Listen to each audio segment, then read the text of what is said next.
জীবনের মোড় ঘুরিয়ে দেওয়া সাফল্য আর ওই যে হতাশাজনক ব্যর্থতা, এই দুটোর মধ্যে আসল পার্থক্যটা কোথায়?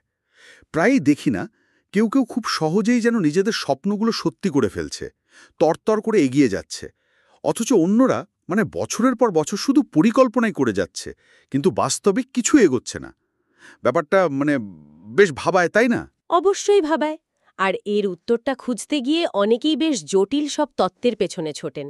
কিন্তু মজার ব্যাপার হলো কি, উত্তরটা হয়তো লুকিয়ে আছে আমাদের প্রতিদিনের খুব সাধারণ, প্রায় অদৃশ্য কিছু কাজের ভেতরে। হ্যাঁ, সেই কাজগুলো। হ্যাঁ, সেই কাজগুলো যেগুলোকে আমরা হয়তো অতটা গুরুত্ব দিই না বা অনেক সময় খেয়ালই করি না। একদম। আর এখানেই আজকের আলোচনার মূল ফোকাস। আমরা হাতে পেয়েছি এই যে atomic habits, keys to life ট্রান্সফরমেশনের কিছু জরুরি অংশ। জেমস ক্লিয়ারের কাজটা, তাই তো? হ্যাঁ, হ্যাঁ, যা মূলত জেমস ক্লিয়ারের যুগান্তকারী কাজের উপর ভিত্তি করেই লেখা। আমাদের আজকের এই গভীর পর্যালোচনার উদ্দেশ্য হল বোঝার চেষ্টা করা কিভাবে এই অতি ক্ষুদ্র, প্রায় পারমাণবিক স্তরের অভ্যাসগুলো একসঙ্গে হয়ে ধীরে ধীরে জীবনে এক বিশাল, প্রায় অবিশ্বাস্য পরিবর্তন আনে। ঠিক, অনেকটা সেই স্নোবল এফেক্টের মতো, তাই না? ছোট শুরু, কিন্তু শেষে বিশাল। ঠিক তাই। আর এই যাত্রা শুরুটা জেমস ক্লিয়ারের নিজের জীবনের গল্প দিয়ে করলেই বোধহয় সবচেয়ে ভালো হয়। কারণ তার অভিজ্ঞতা শুধু অনুপ্রেরণাই দেয় না, এটা একদম হাতে কলমে দেখিয়ে দেয় যে ছোট ছোট ধারাবাহিক পদক্ষেপের শক্তি আসলে কতটা। হ্যাঁ, এটা তো তত্ত্বকথা না। একদমই না, একেবারে বাস্তব জীবনের প্রমাণ। ঠিক। গল্পটা একদিকে যেমন নাটকীয়, অন্যদিকে তেমনই শিক্ষণীয়। জেমস ক্লিয়ার ছিলেন একজন অত্যন্ত প্রতিভাবান বেসবল খেলোয়াড়, সামনে বিরাট ভবিষ্যৎ। কিন্তু খেলার মাঠেই ঘটল এক ভয়ঙ্কর দুর্ঘটনা। সতীর্থের ব্যাট সজোরে এসে লাগল তার মুখে। ওহ! হ্যাঁ, মুখের একাধিক হাড় ভেঙে যায়, মস্তিষ্কে গুরুতর আঘাত। পরিস্থিতি এতটাই জটিল ছিল যে ডাক্তাররা তার স্বাভাবিক জীবনে ফেরা নিয়েই সন্দিহান ছিলেন। ভাবুন একবার। কি সাংঘাতিক! যে মানুষটা অ্যাথলেটিক্সকেই ধ্যানজ্ঞান মনে করতেন, তার জন্য এটা কি প্রচণ্ড মানসিক আঘাত। ঠিক। হ্যাঁ, এই ধরনের পরিস্থিতিতে যে কোনো মানুষের ভেঙে পড়াটাই তো স্বাভাবিক। সব স্বপ্ন, সব প্ল্যান যেন এক মুহূর্তে শেষ। হুম। কিন্তু এখান থেকেই ক্লিয়ারের ঘুরে দাঁড়ানোর গল্পটা শুরু। আর এখানেই কিন্তু আসল সূত্রটা লুকিয়ে। তিনি কিন্তু হাসপাতাল থেকে ছাড়া পেয়েই আবার সেরা খেলোয়াড় হওয়ার বিশাল লক্ষ্য নিয়ে ঝাঁপিয়ে পড়েননি। সেটা তো অবাস্তব হতো। তাহলে তিনি কি করলেন? আমরা তো সাধারণত এমন পরিস্থিতিতে বড় লক্ষ্যই ঠিক করি, ভাবি সেটাই মোটিভেশন দেবে। তিনি ঠিক এর উল্টোটা করলেন। বিশাল লক্ষ্যের বদলে তিনি মনোযোগ দিলেন একদম ছোট ছোট উন্নতির দিকে। তার প্রথম লক্ষ্য ছিল কারো সাহায্য ছাড়া নিজে নিজে এক পা হাঁটা। শুধু এক পা হাঁটা? হ্যাঁ, তারপর নিজের হাতে খেতে শেখা, জিমে গিয়ে একেবারে নগণ্য ওজন তোলা, এইরকম সব ছোট ছোট মাইল ফলক। এগুলোর কোনোটাই বাইরে থেকে দেখলে তেমন আকর্ষণীয় বা বড় কিছু মনে হবে না। কিন্তু এই ছোট ছোট জয়গুলোই হয়তো ওনার কনফিডেন্স ফিরিয়ে এনেছিল। দরকার ছিল খুব। একদম ঠিক তাই। প্রতিটি ছোট সাফল্য, তা সে যতই ছোট হোক না কেন, তাকে মানসিক শক্তি যোগাচ্ছিল। এটা প্রমাণ করছিল যে তিনি এগোচ্ছেন, উন্নতি করছেন। এই ক্ষুদ্র অর্জনগুলোই তার ভেতরে আবার লড়াই করার জেদ তৈরি করে। আর এর ফল? ফলটা ছিল সত্যি অভাবনীয়। দুর্ঘটনার প্রায় ৬ বছর পর সেই জেমস ক্লিয়ার তার কলেজের সেরা অ্যাথলিট হিসেবে প্রেসিডেন্টস মেডেল অর্জন করেন, যা বিশ্ববিদ্যালয়ের অন্যতম সর্বোচ্চ সম্মান। অবিশ্বাস্য! মাত্র ৬ বছরে এমন পরিবর্তন! এটা সত্যি প্রমাণ করে যে ছোট ছোট পদক্ষেপ কতটা শক্তিশালী হতে পারে। এখানেই ক্লিয়ারের মূল দর্শনটা স্পষ্ট হয়। জীবনের বড় পরিবর্তন বা বিপ্লবগুলো আসলে রাতারাতি ঘটে যাওয়া কোনো ঘটনা নয়।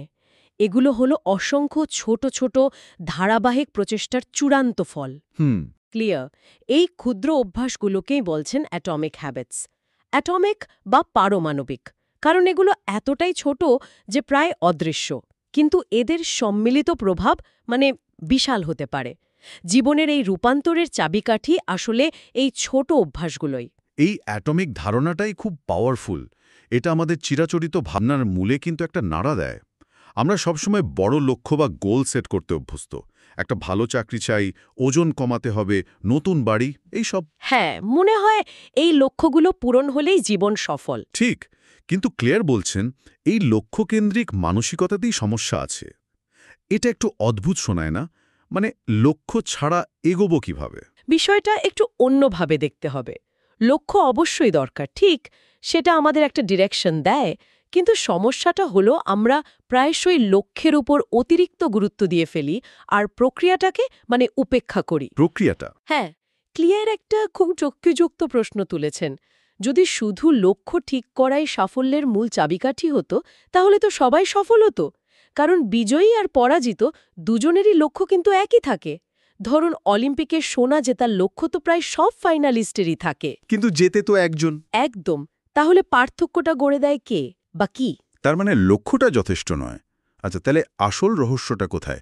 ফলাফলটা কিসের ওপর নির্ভর করে? রহস্যটা লুকিয়ে আছে সিস্টেমের মধ্যে। লক্ষ্য হলো আমাদের কাঙ্ক্ষিত ফলাফল, তাই না? মানে দ্য রেজাল্ট।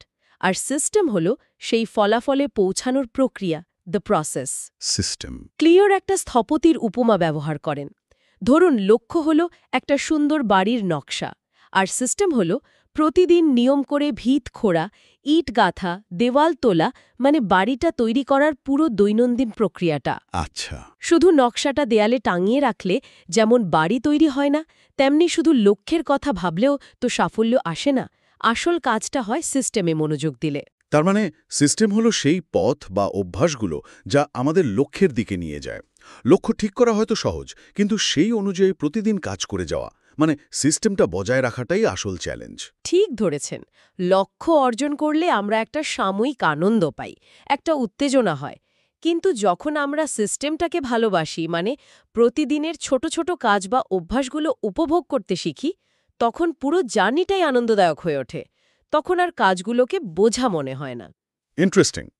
ক্লিয়ারের একটা খুব গুরুত্বপূর্ণ কথা আছে, you do not rise to the level of your goals, you fall to the level of your systems. মানে আমরা আমাদের লক্ষ্যের স্তরে পৌঁছাই না, বরং আমাদের সিস্টেম বা প্রক্রিয়ার স্তরে নেমে আসি। আমাদের সিস্টেম যতটা ভালো, যতটা ধারাবাহিক, আমাদের সাফল্য ততটাই নিশ্চিত। বাহ, সিস্টেমের স্তরে নেমে আসা, এই কথাটা বেশ গভীর। এটা কিন্তু লক্ষ্য অর্জনের চাপটাকেও কমিয়ে দেয়। ফোকাসটা যেন রেজাল্টের উপর থেকে সরে প্রসেসের উপর চলে আসে। কিন্তু প্রশ্ন হলো, এই ছোট ছোট অভ্যাস বা সিস্টেমগুলো কি সত্যি এতটা প্রভাব ফেলতে পারে? মানে 1% উন্নতি, এটা শুনতে তো খুবই সামান্য মনে হয়। এখানেই গণিতের জাদুটা লুকিয়ে আছে, যাকে বলা যায় চক্রবৃদ্ধি বৃদ্ধির শক্তি। ব্যাপারটা প্রথম দেখায় অবিশ্বাস্য লাগতে পারে। ভাবুন, যদি প্রতিদিন আপনি নিজেকে আগের দিনের চেয়ে মাত্র 1% উন্নত করার চেষ্টা করেন। মাত্র 1%? হ্যাঁ, হতে পারে সেটা 2 পাতা বেশি বই পড়া, বা 5 মিনিট ব্যায়াম করা, বা একটা নতুন শব্দ শেখা, মানে একদম ছোট কিছু। তাহলে 1 বছর শেষে এর সম্মিলিত প্রভাব কি দাঁড়াবে বলে মনে হয়? 1% তো খুবই কম। হয়তো সামান্য একটু উন্নতি হবে, আর কি। এখানেই ভুলটা হয়। আমরা সরল অঙ্কে ভাবি, কিন্তু এটা কাজ করে চক্রবৃদ্ধি হারে, অনেকটা ব্যাংকের সুদের মতো। 1.01কে যদি 365 বার গুণ করা হয়, মানে 1.01 টু দ্য পাওয়ার 365, তাহলে ফলাফলটা দাঁড়ায় প্রায় 37.78। কি বলছেন? 38 গুণ? এটা তো ধারণারও বাইরে। তার মানে উল্টোটাও সত্যি? প্রতিদিন যদি 1% খারাপ অভ্যাসের দিকে যাই? একদম। প্রতিদিন মাত্র 1% খারাপ হওয়া, ধরুন একটু বেশি ফাস্টফুড খাওয়া বা একটু কম ঘুমানো, এটাও চক্রবৃদ্ধি হারে জমে ওঠে। 1 বছর শেষে এর নেতিবাচক প্রভাবও কিন্তু বিশাল হতে পারে। 0.99 টু দি পাওয়ার 365 করলে তো প্রায় শূন্যের কাছাকাছি চলে আসে। তার মানে ছোট ছোট ভালো বা খারাপ অভ্যাসগুলো সময়ের সাথে সাথে বিরাট পার্থক্য গড়ে তোলে। হ্যাঁ, কিন্তু এখানে একটা মনস্তাত্ত্বিক বাধা আছে। কি রকম বাধা? বাধাটা হলো এই 1% উন্নতির প্রভাব শুরুতে একেবারেই বোঝা যায় না। দিনের পর দিন চেষ্টা করেও যখন তেমন কোনো ফল দেখা যায় না, তখন হতাশ হয়ে হাল ছেড়ে দেওয়াটা খুব স্বাভাবিক। ক্লিয়ার এটাকে বলছেন প্রচ্ছন্ন সম্ভাবনার মালভূমি, মানে প্ল্যাটিউ অফ লেটেন্ট পোটেনশিয়াল। প্রচ্ছন্ন সম্ভাবনার মালভূমি। ইন্টারেস্টিং। এই ধারণাটা একটু বুঝিয়ে বলবেন। মালভূমি কেন? খুব সুন্দর একটা উপমা আছে এর জন্য। ধরুন একটা বরফের টুকরো রাখা আছে একটা ঘরে, যার তাপমাত্রা -5 ডিগ্রি সেলসিয়াস। আচ্ছা। আপনি ঘরে তাপমাত্রা বাড়াতে শুরু করলেন, -4, -3, -2, 0। বরফটা কিন্তু যেমন ছিল তেমনই আছে। বাইরে থেকে দেখে মনে হচ্ছে আপনার চেষ্টার কোনো ফলই হচ্ছে না। ঠিক। কিন্তু যেই মুহূর্তে তাপমাত্রা 0 ডিগ্রি পেরিয়ে 1 ডিগ্রিতে পৌঁছল, বরফটা গলতে শুরু করলো। তার মানে ওই -5 থেকে 0 ডিগ্রি পর্যন্ত চেষ্টাগুলো বেকার যায়নি, সেগুলো ভেতরে ভেতরে কাজ করছিল। ঠিক তাই, ওই প্রতিটি ডিগ্রি বৃদ্ধি বরফের ভেতরে শক্তি জমা করছিল, তাকে গলানোর জন্য তৈরি করছিল। সাফল্য ঠিক ওই বরফ গলার বিন্দুর মতো। অনেকদিন ধরে করা ছোট ছোট প্রচেষ্টাগুলো শক্তি জমা করতে থাকে, যদিও বাইরে থেকে তা বোঝা যায় না। তারপর হঠাৎ করেই একদিন ব্রেকথ্রু আসে। মনে হয় মালভূমি পেরিয়ে শিখরে পৌঁছানো গেল। কিন্তু আসলে সেটা হঠাৎ নয়। একদম, সেটা হলো এতদিনকার জমানো চেষ্টার ফল। যারাই মালভূমির সময়টায় ধৈর্য ধরতে পারে না, হাল ছেড়ে দেয়, তারাই ব্যর্থ হয়। তাই প্রক্রিয়ার উপর বিশ্বাস রাখাটা খুব জরুরি। দারুণ উদাহরণ। এটা ধৈর্য ধরে লেগে থাকার গুরুত্বটা একদম চোখে আঙুল দিয়ে দেখিয়ে দেয়। তাহলে এখন মূল প্রশ্নটা হলো, এই শক্তিশালী সিস্টেম বা ভালো অভ্যাসগুলো তৈরি করা আর খারাপ অভ্যাসগুলো ভাঙার কার্যকরী উপায় কি? এখানেই কি ক্লিয়ারের সে বিখ্যাত 4টি সূত্রের কথা আসবে? হ্যাঁ, ঠিক ধরেছেন। ক্লিয়ার অভ্যাস গঠন এবং ভাঙার বিজ্ঞানকে 4টি সহজবোধ্য এবং খুব কার্যকরী সূত্রে ভাগ করেছেন। এগুলো অনেকটা আমাদের আচরণ পরিবর্তনের জন্য 4টে লিভার বা চাবিকাঠির মতো। এই সূত্রগুলো হল: 1. এটিকে স্পষ্ট করুন, মেক ইট অবভিয়াস। 2. এটিকে আকর্ষণীয় করুন, মেক ইট অ্যাট্রাক্টিভ। 3. এটিকে সহজ করুন, মেক ইট ইজি। আর 4. এটিকে সন্তোষজনক করুন, মেক ইট স্যাটিসফাইং। এই 4টি সূত্র মনে হচ্ছে অভ্যাস গড়ার একটা কমপ্লিট ফ্রেমওয়ার্ক। প্রথমটা দিয়ে শুরু করা যাক। এটিকে স্পষ্ট করুন। এর মানে কি? অভ্যাসকে কিভাবে স্পষ্ট করা যায়? এর মূল ভিত্তি হল, আমাদের বেশিরভাগ আচরণই ঘটে কোনো না কোনো সংকেত বা কিউয়ের প্রতিক্রিয়ায়। যেমন ফোন বাজলে সংকেত, আমরা ফোন ধরি, আচরণ। তাই ভালো অভ্যাস গড়তে হলে সেই অভ্যাসের সংকেতটাকে যতটা সম্ভব স্পষ্ট আর চোখের সামনে রাখতে হবে। পরিবেশটাকে এমনভাবে সাজাতে হবে যাতে ভালো অভ্যাসটা শুরু করার কথা মনে পড়ে যায়। এটা করার কোনো নির্দিষ্ট টেকনিক আছে? অবশ্যই। একটা খুব কার্যকর কৌশল হল হ্যাবিট স্ট্যাকিং। Habit stacking? এর ধারণাটা হলো আপনার একটা পুরনো অভ্যাসের পরেই নতুন অভ্যাসটাকে জুড়ে দেওয়া। ও আচ্ছা। সূত্রটা হলো, বর্তমান অভ্যাসের পর আমি নতুন অভ্যাসটি করব। যেমন ধরুন, আপনি প্রতিদিন সকালে দাঁত ব্রাশ করেন, এটা তো আপনার আছেই। হ্যাঁ। আপনি ঠিক করতে পারেন, দাঁত ব্রাশ করার পরেই আমি 1 মিনিট মেডিটেশন করব। অথবা রাতের খাবার শেষ করার পরেই আমি পরের দিনের কাজের লিস্ট তৈরি করব। এখানে দাঁত ব্রাশ করা বা রাতের খাবার খাওয়া, এগুলো নতুন অভ্যাসের জন্য একটা স্পষ্ট ট্রিগার বা সংকেত হিসেবে কাজ করে। তার মানে নতুন অভ্যাসটাকে হাওয়ায় ভাসিয়ে না রেখে একটা নির্দিষ্ট সময়ের সাথে বা কাজের সাথে গেঁথে ফেলা সুবিধা হয় তাতে। একদম। এতে ভোলার সম্ভাবনা অনেক কমে যায়। আর খারাপ অভ্যাস ভাঙার ক্ষেত্রে ঠিক এর উল্টোটা করতে হবে। খারাপ অভ্যাসের সংকেতটাকে অদৃশ্য বা অস্পষ্ট করে ফেলতে হবে। কিভাবে? যেমন ধরুন, কেউ রাতে টিভি দেখতে দেখতে চিপস খাওয়ার অভ্যাস বদলাতে চায়। সে টিভি দেখার জায়গায় চিপসের প্যাকেট না রাখার নিয়ম করতে পারে।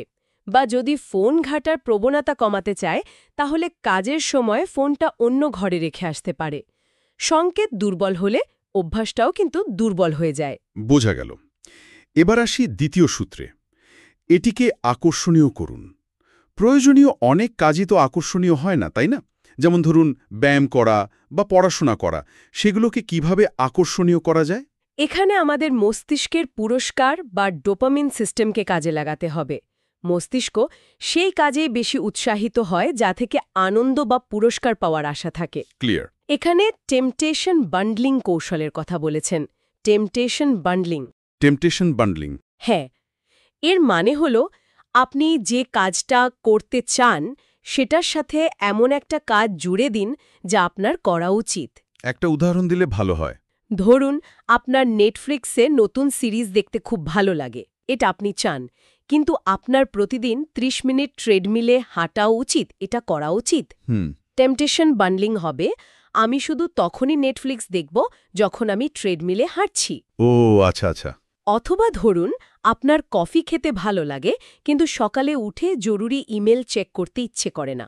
নিয়ম হতে পারে, আমি জরুরি ইমেলগুলো চেক করার পরে আমার পছন্দের কফিটা বানাবো। তার মানে একটা কম আকর্ষণীয় কিন্তু জরুরি কাজকে একটা খুব আকর্ষণীয় কাজের সাথে জুড়ে দিয়ে পুরো প্যাকেজটাকে আকর্ষণীয় করে তোলা। দারুণ আইডিয়া তো। ঠিক। এতে মস্তিষ্ক শুধু কঠিন কাজটার কথাই ভাবে না, তার সাথে যুক্ত আনন্দটার কথাও ভাবে। ফলে কাজটা শুরু করার অনীহা কমে যায়। এছাড়া যে পরিবেশে বা যে মানুষের সাথে মিশলে ভালো অভ্যাসগুলো স্বাভাবিক এবং আকর্ষণীয় মনে হয়, সেই পরিবেশে নিজেকে যুক্ত করাটাও কিন্তু একটা উপায়। যেমন যারা নিয়মিত জিমে যায়, তাদের সাথে বন্ধুত্ব করলে নিজেরও জিমে যাওয়ার আগ্রহ বাড়তে পারে। বেশ কার্যকর কৌশল মনে হচ্ছে। এরপর তৃতীয় সূত্র, এটিকে সহজ করুন। এটা তো মনে হয় মানুষের স্বাভাবিক প্রবণতার সাথেই যুক্ত। আমরা কঠিন কাজ এড়িয়ে চলতে চাই। একদম। মানুষ স্বভাবতই ন্যূনতম প্রচেষ্টার পথে চলতে চায়, পাথ অফ লিস্ট রেজিস্ট্যান্স যাকে বলে। এই প্রবণতাকে অস্বীকার না করে এটাকে ভালো অভ্যাস গড়ার কাজে লাগানোই বুদ্ধিমানের কাজ। কিভাবে? যে অভ্যাসটা গড়তে চাই সেটা শুরু করার পথে যত বাধা আছে সেগুলোকে সরিয়ে ফেলতে হবে, যতটা সম্ভব সহজ করে তুলতে হবে। এখানেই কি সেই বিখ্যাত 2 মিনিট রুলের কথা বলছেন? হ্যাঁ, 2 মিনিট রুল এখানে খুবই প্রাসঙ্গিক। নিয়মটা হল, যে কোনো নতুন অভ্যাস শুরু করার সময় সেটাকে এমন একটা ছোট সংস্করণে নিয়ে আসুন যা করতে 2 মিনিটের বেশি সময় লাগবে না। মাত্র 2 মিনিট? হ্যাঁ, যেমন প্রতিদিন বই পড়ব এটা ভাবার চেয়ে ভাবুন প্রতিদিন বইয়ের একটা পাতা পড়ব। প্রতিদিন 30 মিনিট দৌড়াবো এর বদলে ভাবুন দৌড়ানোর জুতোটা পরব। যোগা করব না ভেবে ভাবুন যোগা ম্যাটটা পাতব। কিন্তু শুধু এক পাতা পড়লে বা জুতো পড়লেই কি অভ্যাস তৈরি হবে? মানে লাভটা কি? আসল উদ্দেশ্যটা হলো শুরু করা। কারণ যে কোনো কাজ শুরু করাটাই কিন্তু সবচেয়ে কঠিন ধাপ। একবার শুরু করে দিলে গতি চলে আসে। আপনি হয়তো জুতো পরার পর ভাবলেন, আচ্ছা 5 মিনিট হেঁটেই আসি, বা এক পাতা পড়ার পর দেখলেন আরেকটু পড়তে ইচ্ছে করছে। এই 2 মিনিটের কাজটা হলো গেটওয়ে, মানে অভ্যেসের দরজাটা খুলে দেয়। আচ্ছা আচ্ছা, শুরু করার জন্য। হ্যাঁ, আর খারাপ অভ্যেস ভাঙার ক্ষেত্রেও একই নীতি, তবে উল্টোভাবে। সেটা কিভাবে? খারাপ অভ্যাসটাকে যতটা সম্ভব কঠিন বা অসুবিধাজনক করে তুলতে হবে। যেমন যদি কেউ অনলাইন শপিং কমাতে চায়, তাহলে সে তার ক্রেডিট কার্ডের তথ্য ওয়েবসাইট থেকে মুছে ফেলতে পারে, যাতে প্রতিবার কেনার সময় নতুন করে তথ্য দিতে হয়। ও হ্যাঁ, তাতে তো সময় লাগবে, মেন্টও লাগবে। ঠিক, এই অতিরিক্ত ধাপটা কেনাকাটার প্রক্রিয়াকে কঠিন করে তোলে। বা যদি গভীর রাতে ফোন ব্যবহার কমাতে চান, তাহলে ঘুমানোর 1 ঘন্টা আগে ফোনটাকে বেডরুমের বাইরে চার্জে দিতে পারেন। বাধা বাড়লে সেই কাজটা করার ইচ্ছে কমে যায়। যুক্তিযুক্ত। বাধা কমানো ভালো অভ্যাসের জন্য, আর বাধা বাড়ানো খারাপ অভ্যাসের জন্য। বেশ, এবার আসি শেষ এবং চতুর্থ সূত্রে, এটিকে সন্তোষজনক করুন। এর মানে কি? আমাদের মস্তিষ্ক সেই আচরণগুলোই আবার করতে চায় যা করার পর একটা তাৎক্ষণিক তৃপ্তি বা সন্তুষ্টি পাওয়া যায়, মানে স্যাটিসফ্যাকশন। সমস্যা হল অনেক ভালো অভ্যাসের ফল, যেমন ধরুন ব্যায়াম বা স্বাস্থ্যকর খাওয়া বা টাকা জমানো, এগুলোর ফল তো সাথে সাথে পাওয়া যায় না। ঠিক, ফল পেতে সময় লাগে। অন্যদিকে অনেক খারাপ অভ্যাসের, যেমন ধূমপান বা ফাস্টফুড খাওয়া, এগুলোর তাৎক্ষণিক আনন্দ থাকলেও দীর্ঘমেয়াদী ফল খারাপ। তাই ভালো অভ্যাস টিকিয়ে রাখতে হলে আমাদের কৃত্রিমভাবে হলেও একটা তাৎক্ষণিক সন্তুষ্টি যোগ করতে হবে। কৃত্রিম সন্তুষ্টি, সেটা কিভাবে তৈরি করা যায়? এর জন্য সবচেয়ে জনপ্রিয় এবং কার্যকর উপায় হল হ্যাবিট ট্র্যাকার ব্যবহার করা। হ্যাবিট ট্র্যাকার একটা সাধারণ ক্যালেন্ডার বা ডায়েরি নিন। প্রতিদিন আপনি যখন আপনার ভালো অভ্যাসটা পালন করবেন, যেমন সকালে ঘুম থেকে উঠে 1 গ্লাস জল খাওয়া বা 10 মিনিট হাঁটা, যাই হোক, সেটা করার পর ক্যালেন্ডারে একটা বড় ক্রস চিহ্ন দিন বা একটা স্টার আঁকুন। এই টিকচিহ্ন দেওয়াটা কিভাবে সন্তুষ্টি দেয়? এটা তো খুব সাধারণ কাজ। দেখতে সাধারণ হলেও এর মনস্তাত্ত্বিক প্রভাব বেশ গভীর। প্রথমত, প্রতিটি টিকচিহ্ন দেওয়াটা মস্তিষ্কের কাছে একটা ছোট পুরস্কার বা ফিডব্যাকের মতো কাজ করে। হ্যাঁ, আমি কাজটা করেছি। এটা একটা তাৎক্ষণিক ভিজুয়াল সন্তুষ্টি দেয়। আচ্ছা। দ্বিতীয়ত, যখন আপনি পরপর কয়েকদিন এই অভ্যাসটা পালন করেন এবং ক্যালেন্ডারে একটা চেইন তৈরি হতে দেখেন, মানে ক্রস ক্রস ক্রস, তখন সেই চেইনটা ভাঙতে ইচ্ছে করে না। এটা নিজের অগ্রগতির একটা স্পষ্ট প্রমাণ, যা আরও চালিয়ে যেতে উৎসাহিত করে। আরেকটা মজার পদ্ধতি হল পেপার ক্লিপ স্ট্র্যাটেজি। সেটা কি রকম? ধরুন আপনি প্রতিদিন 25টা সেলস কল করার লক্ষ্য নিয়েছেন। সকালে আপনার ডেস্কের একপাশে 25টা পেপার ক্লিপ রাখুন। প্রতিবার একটা কল করার পর একটা ক্লিপ অন্য পাশে সরিয়ে রাখুন। দিনের শেষে যখন দেখবেন সব ক্লিপ অন্য পাশে চলে গেছে, তখন একটা দৃশ্যমান সন্তুষ্টি পাওয়া যাবে। বাহ! অথবা একটা খালি বয়ামে মার্বেল জমানোর আইডিয়াটাও চমৎকার। প্রতিটি সফল দিনের জন্য একটা মার্বেল বয়ামে ফেলুন। বয়ামটা ধীরে ধীরে ভর্তি হতে দেখাটাও খুব সন্তোষজনক। বাহ! এগুলো তো বেশ ক্রিয়েটিভ আর সহজ উপায়। আর খারাপ অভ্যাস ভাঙার ক্ষেত্রে এটিকে অসন্তোষজনক বা বেদনাদায়ক করার উপায় কি? আপনি জরিমানার কথা বলছিলেন যেন। হ্যাঁ, খারাপ অভ্যাসকে তাৎক্ষণিকভাবে অসন্তোষজনক করে তুলতে হবে। এর একটা ভালো উপায় হল অ্যাকাউন্টেবিলিটি পার্টনার বা জবাবদিহিতার সঙ্গী থাকা। কোনো বিশ্বস্ত বন্ধু বা পরিবারের সদস্যকে আপনার লক্ষ্যের কথা জানান এবং বলুন যদি আপনি সেই খারাপ কাজটা করেন, যেমন ডায়েট চিট করেন বা কোনো জরুরি কাজ ফেলে রাখেন, তাহলে আপনাকে একটা নির্দিষ্ট শাস্তি পেতে হবে। সেটা হতে পারে ওই বন্ধুকে জরিমানা দেওয়া বা তার কোনো অপছন্দের কাজ করে দেওয়া। এই তাৎক্ষণিক নেতিবাচক ফলাফল খারাপ অভ্যাসটাকে কম আকর্ষণীয় করে তোলে। বোঝা গেল। এই 4টে সূত্র স্পষ্ট করা, আকর্ষণীয় করা, সহজ করা এবং সন্তোষজনক করা, এগুলো একসাথে প্রয়োগ করলে মনে হচ্ছে সত্যি অভ্যাস গড়ার বা ভাঙার প্রক্রিয়াটাকে অনেক বেশি নিয়ন্ত্রণযোগ্য আর সফল করে তোলা সম্ভব। এটা আর শুধু ইচ্ছাশক্তির ওপর নির্ভর করে না। ঠিক তাই, এটা একটা বিজ্ঞানভিত্তিক পদ্ধতিতে পরিণত হয়। একদম। এগুলো কোনো জাদুমন্ত্র নয়, বরং মানব মনোবিজ্ঞান আর আচরণের গভীর পর্যবেক্ষণের উপর ভিত্তি করে তৈরি হওয়া কিছু প্রমাণিত কৌশল। এগুলো ব্যবহার করে যে কেউ ধীরে ধীরে নিজের জীবনকে ইতিবাচক দিকে নিতে পারে। অবশ্যই। তাহলে আজকের এই দীর্ঘ এবং গভীর আলোচনা থেকে আমরা যে মূল বার্তাটা নিতে পারি তা হলো জীবনের বড় পরিবর্তনগুলো হঠাৎ করে ঘটে না। এগুলো হলো প্রতিদিনের অসংখ্য ছোট ছোট পছন্দ, ছোট ছোট সিদ্ধান্ত আর ছোট ছোট অভ্যাসের সম্মিলিত ফল। আমরা আজ যে কাজগুলো করছি, যে অভ্যাসগুলো পালন করছি বা এড়িয়ে যাচ্ছি, সেটাই ধীরে ধীরে আমাদের ভবিষ্যৎ পরিচয় তৈরি করছে। তাই বিশাল লক্ষ্যের ভারে এখনই নুয়ে পড়ার দরকার নেই। একদম। বরং ফোকাসটা রাখা উচিত আজকের এই 1% উন্নতির দিকে। সেটা হতে পারে বইয়ের 2 পাতা পড়া, পরিবারের কারো সাথে 5 মিনিট মন খুলে কথা বলা, দিনের শুরুতে 1 গ্লাস জল খাওয়া, অথবা স্বাস্থ্যের জন্য ক্ষতিকর একটা স্ন্যাক্স সচেতনভাবে এড়িয়ে যাওয়া। এই ছোট ছোট পদক্ষেপগুলোই সময়ের সাথে সাথে বিশাল পার্থক্য তৈরি করে। ঠিক যেন বালুকণা জমে জমে মরুভূমি হওয়ার মতো, বা ছোট ছোট জলধারা মিলে নদীতে পরিণত হওয়ার মতো। আমাদের মনে রাখতে হবে আমরা প্রত্যেকেই নিজের জীবনের স্থপতি। আমাদের হাতেই ক্ষমতা আছে ছোট ছোট ইটের মতো অভ্যাস গেঁথে আমাদের ভবিষ্যতের সৌধটা নির্মাণ করার। এখন প্রশ্ন হলো, সেই নির্মাণ কাজটা আমরা কবে শুরু করব? কোন ছোট পদক্ষেপটা আজই নেওয়া যায়? আর এখানে সবার জন্য একটা চিন্তার খোরাক রেখে যেতে চাই। আমরা আলোচনা করলাম কিভাবে এই 4টি সূত্র ব্যবহার করে ভালো অভ্যাস গড়া যায় বা খারাপ অভ্যাস ভাঙা যায়। কিন্তু যেহেতু আমরা জানলাম যে ছোট অভ্যাসগুলোর প্রভাব চক্রবৃদ্ধি হারে বাড়ে, সেটা ভালো হোক বা মন্দ, তাহলে একটু গভীরভাবে ভেবে দেখার বিষয় হল, বর্তমানে এমন কোনো আপাতদৃষ্টিতে নগণ্য বা নিরীহ খারাপ অভ্যাস আছে কি, যা নিজের অজান্তেই আমাদের জীবনে ধীরে ধীরে কিন্তু নিশ্চিতভাবে নেতিবাচক প্রভাব ফেলছে? এটা তো ভাবার বিষয়। হয়তো সেটা অতিরিক্ত সোশ্যাল মিডিয়া ব্যবহার বা সামান্য আলস্য বা অপ্রয়োজনীয় কেনাকাটা, কে জানে। এবং আজকের আলোচনা থেকে পাওয়া এই 4টি সূত্রের কোনো একটি ব্যবহার করে কিভাবে আজই এই মুহূর্ত থেকে সেই নেতিবাচক চক্রটাকে ভাঙার পথে প্রথম অতি ক্ষুদ্র কিন্তু গুরুত্বপূর্ণ পদক্ষেপটা নেওয়া যায়। শুধু নতুন কিছু যোগ করাই নয়, পুরনো অপ্রয়োজনীয় কিছু বাদ দেওয়াটাও কিন্তু সমান জরুরি। সত্যি খুব গুরুত্বপূর্ণ একটা প্রশ্ন। নিজেদের অজান্তেই কোনো ছোট ফাটলগুলো বড় হচ্ছে, সেদিকে নজর দেওয়া দরকার। আশা করি আজকের আলোচনা এই বিষয়ে নতুন করে ভাবতে এবং পদক্ষেপ নিতে সাহায্য করবে।